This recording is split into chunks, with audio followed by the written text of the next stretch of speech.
Turkey ఒకప్పుడు భారతీయులకు ఇష్టమైన పర్యాటక ప్రదేశం. కానీ ఇప్పుడు అదే టర్కీ భారతదేశానికి వెన్నుపోటు పొడుస్తున్న దేశాల జాబితాలో మొదటి స్థానంలో ఉంది.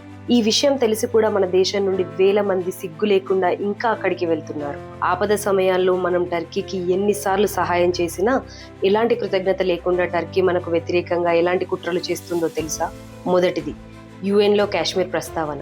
ప్రతి సంవత్సరం లాగే ఈ సంవత్సరం కూడా టర్కీ అధ్యక్షుడు ఎర్డోగాన్ ఐక్యరాజ్య సమితిలో కశ్మీర్ అంశాన్ని ప్రస్తావించి పాకిస్తాన్కు తమ మద్దతును బహిరంగంగా ప్రకటించాడు. రెండవది, పాకిస్తాన్కు ఆయుధాలు. ఇటీవలే మన సైన్యం ఆపరేషన్ సింధూర్ చేపట్టినప్పుడు పాకిస్తాన్ మనపై దాడులు చేయడానికి టర్కీ డ్రోన్లను, ఆయుధాలను సరఫరా చేసింది. మూడవది, భారత్ నేపాల్ సరిహద్దుల్లో కుట్ర. అంతటితో ఆగకుండా టర్కీ ఇప్పుడు మన భద్రతకే ఎసరు పెడుతుంది. భారత్ నేపాల్ సరిహద్దుల్లో పాకిస్తాన్ గూఢాచార సంస్థ ISIతో కలిసి వందలాది కొత్త మసీదులు నిర్మిస్తుంది. వీటి ద్వారా మన దేశంలోకి ఉగ్రవాదులను పంపడానికి, మత కల్లోలాలు సృష్టించడానికి కుట్ర పన్నుతుంది.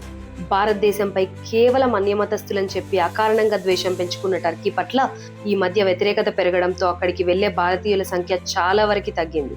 గత ఏడాదితో పోలిస్తే ఈ సంవత్సరం మే, ఆగస్టు మధ్యలోనే దాదాపు 33% పర్యాటకులు తగ్గారు. కానీ ఆశ్చర్యం ఏంటంటే ఈ 4 నెలల్లోనే దాదాపు 90,000 మంది భారతీయులు టర్కీకి వెళ్లారు. ఇప్పుడు మీరే చెప్పండి. ఒకవైపు మన దేశాన్ని నాశనం చేయాలని చూస్తూ, మన శత్రు దేశాలకు ఆయుధాలు అందిస్తూ, మన సరిహద్దులో ఉగ్రవాదాన్ని ప్రోత్సహిస్తున్న దేశానికి మనమే మన డబ్బులతో పర్యాటకం ద్వారా సహాయం చేయడం ఎంతవరకు సమంజసం? ఆ 90,000 మంది భారతీయులు ఎవరు?